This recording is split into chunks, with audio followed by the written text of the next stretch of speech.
なぜもっといい学校行くために頑張らなかったの？なぜ学校のサークルを参加しなかったの？みんな一生懸命働いてるのになぜ働かないの？このままじゃ定年後はどうするつもり？ How come you haven't started studying and falling in love yet? Are you the only one who doesn't have a driving license? How come you still need to live off of your parents? How come you still haven't learned anything of value in school?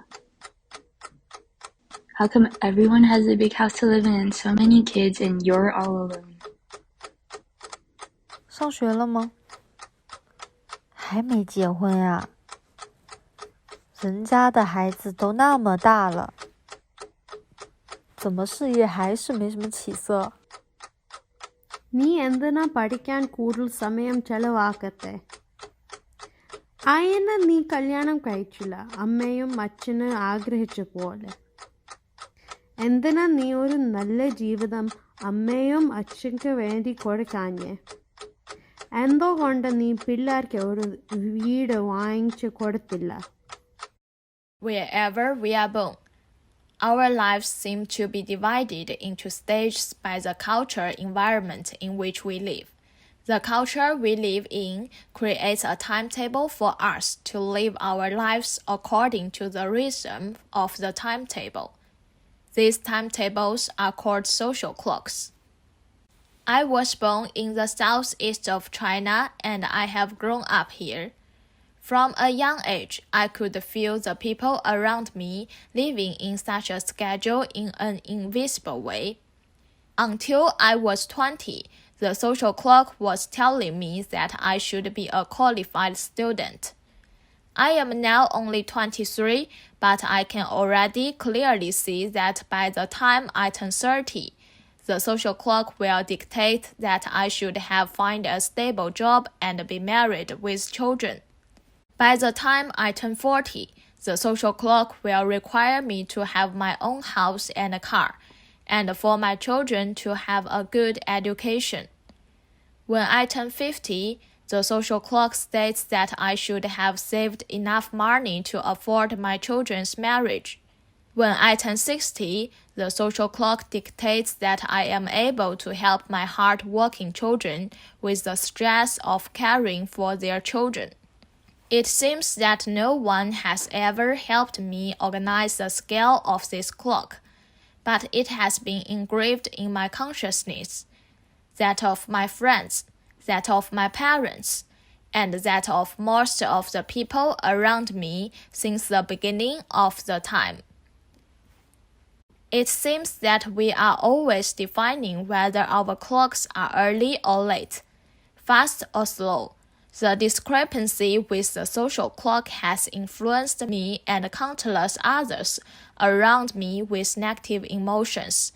This includes confusion about the distant future scale on the social clock, anxiety about the upcoming scale, and frustration about the scale that has passed but that has not been fulfilled. These negative emotions, which tend to cycle through the social clock, can always make people negatively view their lives and their enthusiasm for life. So those who are satisfied with their lives so far and consider themselves successful in life will, by definition, have a life clock that follows the social clock very closely. I interviewed a total of 68 people who were considered themselves to be satisfied with their lives so far, and these are my results.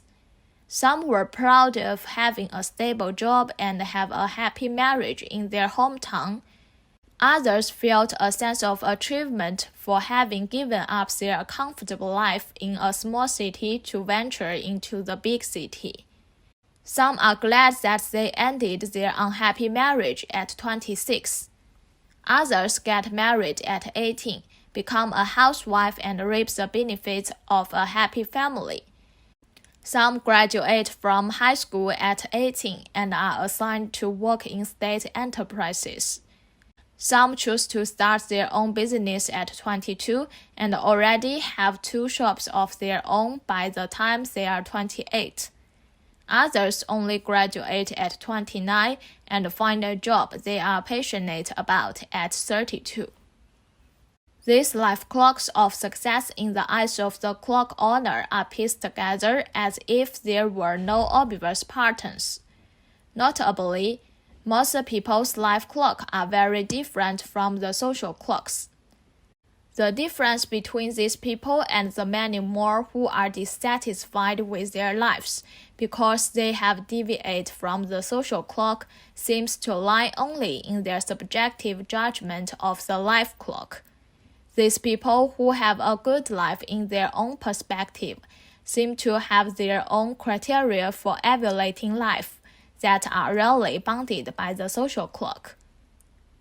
When we leave behind the meticulous carved social clock and pick up the pen to write down the scales of our lives, each person's life is seen as an intriguing piece of literature to the onlooker. Only when I put down this pen and compare my own life clock with those who are satisfied with their own lives, can I find that in this clock of success, I can always piece together the shadows of my own life.